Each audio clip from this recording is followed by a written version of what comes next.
কাম wandering চৈতার family. কেমন আছেন? আশা করি সবাই খুব ভালো আছেন। আগের পার্টেই দেখেছিলাম যে আমরা মানালিতে কোথায় কোথায় ঘুরেছিলাম আর কি কি দেখেছিলাম। সেই পালা তো শেষ। এরপর রাত্রির শেষে ডিনার করে রাতের টেম্পারেচার দেখেছেন -13। এইটাতে আমরা আস্তে আস্তে শুয়ে পড়লাম কম্বলের তলায়। সকালে তো তাড়াতাড়ি ওঠা, কারণ আপনারা জানেন আজকে আপনারা ওয়ান্ডারিং চৈতার ফ্যামিলি চলে যাবেন ওয়ান্ডারিং চৈতার সাথে সোলাং ভ্যালিতে। তো সেই যাত্রাপথের সূচনা হলো। কি কেমন সুন্দর রাস্তাটা! ঠিক আপনার এই সিনারি দেখে কোন সিনেমার কথা মনে পড়ছেন বলুন তো? আমার তো মনে পড়ে যাচ্ছে জব উই মেটের কথা, তাই না? কি সুন্দর রাস্তা, পাশে বিয়াস নদী চলছে আর ওপারে দেখা যাচ্ছে বরফাবৃত পাহাড়। আমার তো দারুণ লাগছে। আপনাদের কেমন লাগছে? আশা করি সবার খুব ভালো লাগছে। মানালিও কিন্তু কাশ্মীরের মতোই বিভিন্ন সিজনে বিভিন্ন রকমের দেখতে লাগে। আমরা যেহেতু গিয়েছিলাম জানুয়ারিতে, তাই আপনারা দেখতে পাচ্ছেন এইরকম বরফাবৃত পাহাড়। কিন্তু আপনারা যদি অন্য সিজনে যান তাহলে কিন্তু এই পাহাড়েই হয়ে যাবে চিরসবুজ। আমার তো সোলাং ভ্যালির রাস্তাটা লেগেছে খুব খুব সুন্দর। সুন্দর মনোরম পরিবেশ, আর দেখতে পাচ্ছেন কি সুন্দর নাজারা, তাই নয় কি? তাহলে চলুন এরকমই সুন্দর সুন্দর ভিডিও দেখতে অবশ্যই কিন্তু ওয়ান্ডারিং চৈতাকে লাইক, শেয়ার আর ফলো করতে কিন্তু ভুলবেন না। আর এই যে গাছগুলো দেখতে পাচ্ছেন, এগুলো কিন্তু একটি বিশেষ গাছ। কি বলুন তো? কিছু কি গেস করতে পারছেন? ঠিক ধরেছেন, এগুলো কিন্তু আপেল গাছ। আপনারা যদি অগস্ট সেপ্টেম্বর মাসে আসেন তাহলে কিন্তু এই গাছে দেখতে পারবেন সুন্দর হিমাচলি আপেল। তাহলে দেখতে পাচ্ছেন যতই আমরা সোলাং ভ্যালির কাছে আসছি, বরফাবৃত পাহাড় মনে হচ্ছে যেন আমাদের আরো আরো কাছে চলে আসছে। আমার তো দারুণ লাগছে এই পাহাড়ের সৌন্দর্য উপভোগ করতে। আপনাদের কেমন লাগছে? আপনাদেরও নিশ্চয়ই ওয়ান্ডারিং চৈতার সাথে সোলাং ভ্যালিতে যাওয়ার অভিজ্ঞতা খুবই সুন্দর লাগছে, তাই না? আপনারা যদি আসেন এবং মানালিতে যদি আগে থাকার অভিজ্ঞতা থাকে তাহলে আমি বলবো একদিনের জন্য হলেও কিন্তু সোলাং ভ্যালিতে থাকতেই পারেন। খুবই সুন্দর পরিবেশ আর খুবই সুন্দর জায়গাটি। আমরা যেহেতু গিয়েছিলাম শীতকালে, তাই কিন্তু এখানে ছিল প্রচুর অ্যাক্টিভিটি করার জিনিসপত্র। তাই আমরা সোলাং ভ্যালিতে যেহেতু বরফ ছিল, তাই আমরা ড্রেস কিন্তু আগে থেকেই নিয়ে পরে এসেছিলাম। আমি এখন আছি সোলাং ভ্যালিতে। তো আপনারা সোলাং ভ্যালির পুরো ভিডিও দেখতে কিন্তু অবশ্যই ওয়ান্ডারিং চৈতাকে লাইক, শেয়ার এবং সাবস্ক্রাইব করতে কিন্তু ভুলবেন না। এখানে কিন্তু এরকম বরফের ড্রেস ভাড়া পাওয়া যায়। মিনিমাম কস্টে কিন্তু আপনারা এরকম বরফের ড্রেস পরে এখানে আসবেন, কারণ শীতকালে আসলে কিন্তু এই ড্রেস আর জুতো ভাড়া করা মাস্ট। আর এখানে আছে বিভিন্ন সুন্দর সুন্দর অ্যাক্টিভিটি, যেমন ধরুন জিপ লাইন, তারপরে টায়ার দিয়ে নেমে আসা এবং বিভিন্ন ধরনের অ্যাক্টিভিটি। আর আপনারা কিন্তু বিভিন্ন রকমের কস্টে বিভিন্ন রকম ভেন্ডারের কাছ থেকে আপনি এক একটা কস্ট পাবেন। আর তার সঙ্গে কিন্তু আপনারা অবশ্যই দরদাম করে নেবেন। দেখুন ওই যে আমার কন্যাকে দেখতে পাচ্ছেন, ও কিন্তু টায়ার দিয়ে বরফের মধ্যে থেকে স্লিপ কেটে নামছে। আর এখানেও অনেকে জিপলাইন করছে। দেখুন সুন্দর লাগবে আপনারা শীতকালে আসলে। এখানে আরও বরফ ছিল, আমাদের সময় একটু কমে গিয়েছিল, কিন্তু না হলে ডিসেম্বরে আর ফেব্রুয়ারি মাসে তো এখানে পুরো বরফে আবৃত থাকে। কি ভাবছেন আপনারা কবে যাবেন? তাহলে এই ছুটিতে আপনারা ব্যাগপত্র গুছিয়ে চলে যেতেই পারেন মানালির উদ্দেশ্যে। আর মানালি গেলে কিন্তু সোলাং একেবারে মিস করা চলবে না।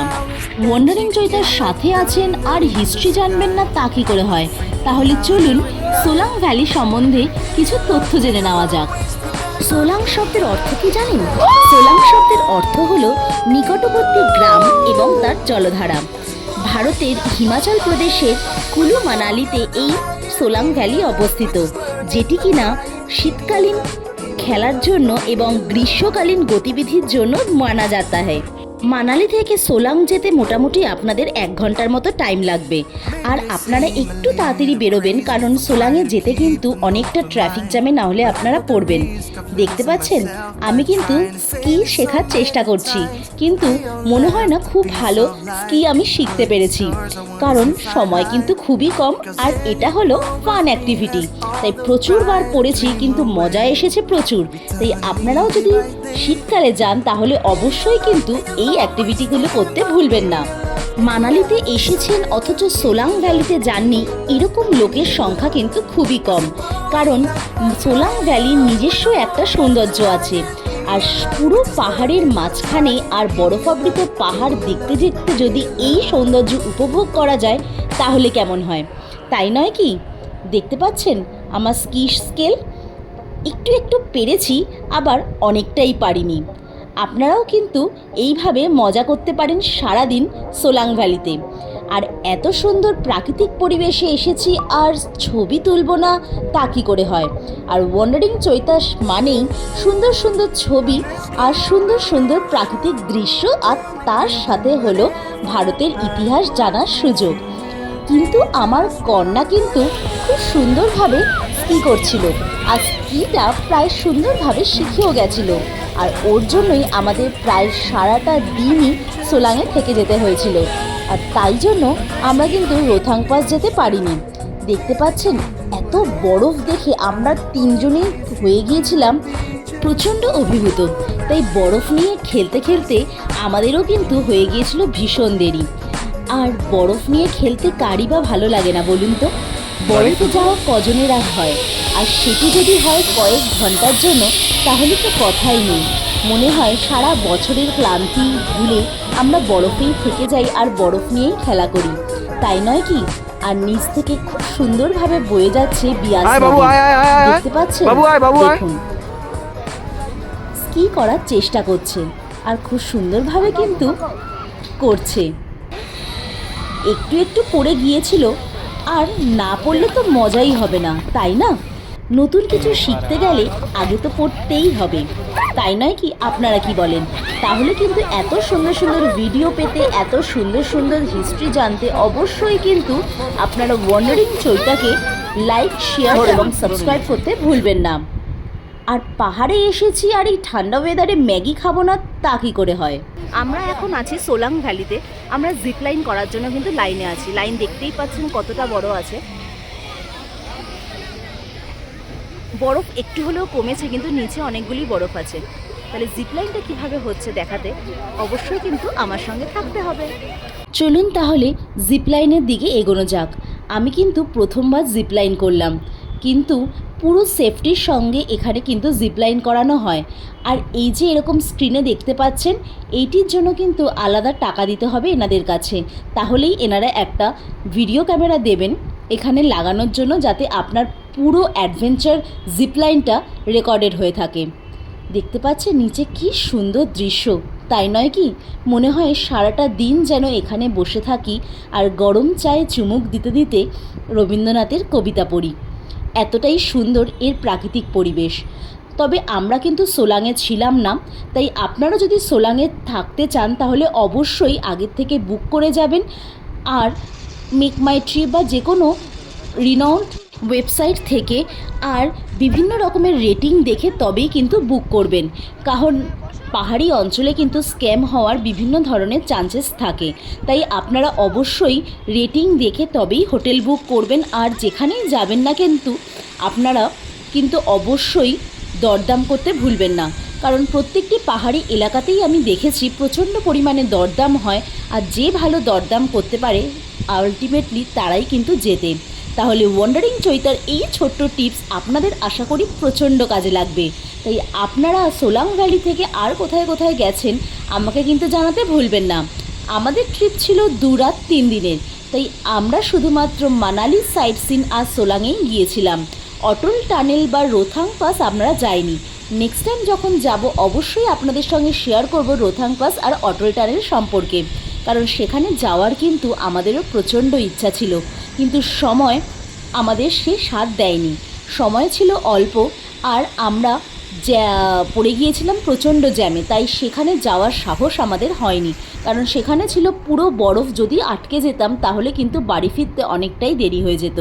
তাই আমরা কিন্তু আর রোথাং পাস বা অটল টানেলে যাইনি। কিন্তু এই সোলাং ভ্যালিতে এসেই যা মজা করেছি তাতে সারা জীবন আমাদের মনে থাকবে। এত সুন্দর সুন্দর প্রাকৃতিক দৃশ্য, এত সুন্দর সুন্দর জিপলাইন অ্যাক্টিভিটি, টায়ার গেম খেলে আমরা কিন্তু তিনজনেই প্রচণ্ড আনন্দিত হয়ে গেছিলাম। আমাদের মতো যদি আপনারাও আনন্দিত হতে চান তাহলে অবশ্যই মানালিতে আসবেন আর এইরকম ছোট ছোট ট্রিপ করতে থাকবেন। দেখতেই পাচ্ছেন আমি কিন্তু প্রচণ্ড ভয়ে ধরে আছি ভিডিও ক্যামেরাটি, কারণ একটু যদি আমরা এদিক থেকে ওদিক হই বা একটুও যদি আমরা নড়াচড়া করি তাহলে কিন্তু নিচে দেখতেই পাচ্ছেন বিশাল বড় খাদ, আর ওপর থেকে যদি আমরা নিচে পড়ি তাহলে আর ওয়ান্ডারিং চৈতার সাথে আপনাদের হয়তো আর দেখা নাও হতে পারে। তাহলে আপনারা কিন্তু সম্পূর্ণ সেফটির সাথে, বিভিন্ন ধরনের ভেন্ডার এখানে আছে, 2-3 জন এখানে জিপলাইন করায়, দেখে শুনে যেখানে ভিড় বেশি সেখানেই কিন্তু আপনারা অবশ্যই যাবেন। এটা কিন্তু ওয়ান্ডারিং চৈতার টিপস বলতে পারেন বা আমার রেকমেন্ডেশন বলতে পারেন, কারণ আমি বাচ্চা নিয়ে গিয়েছিলাম, আমার কিন্তু প্রচণ্ড দেখে শুনে এটি আমি বুক করেছিলাম, কারণ সেফটি বলে কথা। তার নিচে ছিল প্রচণ্ড বড় খাই, ওপর থেকে যদি কোনোভাবে আমরা কোনো রকমের অরাজকতা হতো তাহলে কিন্তু আমাদের প্রাণ আর থাকতো না। তাই আপনারা যখনই জিপলাইন বা প্যারাগ্লাইডিং বা অন্য যে কোনো অ্যাক্টিভিটি করবেন পাহাড়ে গিয়ে অবশ্যই দেখে শুনে নেবেন, এবং বিভিন্ন সেফটি অ্যান্ড রেগুলেশন যেখানে আছে সেই সব ভেন্ডারের কাছ থেকেই কিন্তু আপনারা এই প্যারাগ্লাইডিং বা জিপলাইন করবেন। দেখতেই পাচ্ছেন আমরা কিন্তু এখন বরফ খেলতে ব্যস্ত, আর এরকমভাবেই আমরা বরফ খেলতে খেলতে কিন্তু বরফের মানুষও বানিয়েছিলাম, অর্থাৎ স্নোম্যান। তাহলে আপনারাই দেখে বলুন আমাদের স্নোম্যানটি কেমন হয়েছে, হয়েছে না সুন্দর?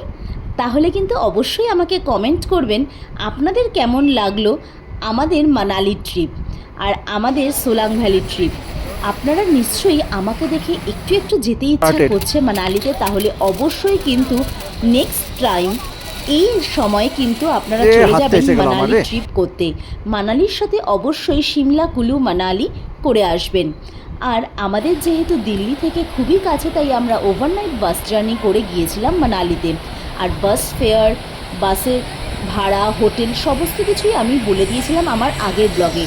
যদি না জানেন তাহলে অবশ্যই আমার আগের ব্লগটি অর্থাৎ জিং বাস ম্যাক্সের ব্লগটি অবশ্যই দেখে নেবেন, আপনাদের কিছুটা হলেও আইডিয়া হয়ে যাবে।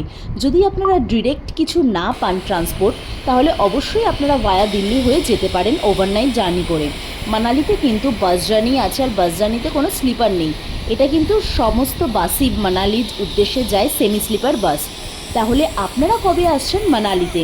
আর ওয়ান্ডারিং চৈতাকে অবশ্যই লাইক, শেয়ার এবং ফলো করতে কিন্তু ভুলবেন না।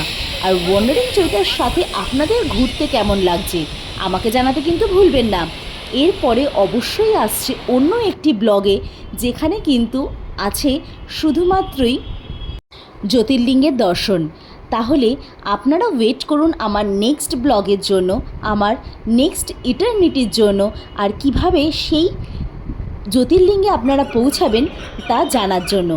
দেখুন আপনাদের সাথে কথা বলতে বলতে আমরা সোলাং ভ্যালি কমপ্লিট করে চলে এসেছি আবার বাসের উদ্দেশ্যে বাস স্ট্যান্ডে। আর বাস স্ট্যান্ডে এসে যা বাইরের দৃশ্য দেখলাম তা আমাদের চিরদিন মনের মণিকোঠায় রয়ে যাবে। এত সুন্দর নদীর আওয়াজ আর এত সুন্দর পরিবেশ দেখে আমাদের তো মন ভরে গেল। তাহলে আপনারা কবে আসছেন মানালিতে? আর মানালির যদি আরও কিছু জানতে চান অবশ্যই আমাকে বলবেন, কমেন্ট করবেন, আমি অবশ্যই আপনাদের পাশে থাকার চেষ্টা করব, আপনাদের জিজ্ঞাসা ফুলফিল করার চেষ্টা করব। তাহলে কেমন লাগলো আমার এই ভিডিওটি, আমার এই সম্পূর্ণ ট্রিপটি আমাকে জানাতে কিন্তু ভুলবেন না। আর অবশ্যই ওয়ান্ডারিং চৈতাকে লাইক, শেয়ার এবং কমেন্ট করতে ভুলবেন না। আর যদি ভালো লেগে থাকে তাহলে অবশ্যই অন্যদের মাঝখানে ছড়িয়ে দেবেন, আর ওয়ান্ডারিং চৈতাকে আরও অনুপ্রাণিত করবেন আগে এগিয়ে যেতে। Thanks for watching and don't forget to subscribe wandering চৈতা। Thanks a lot.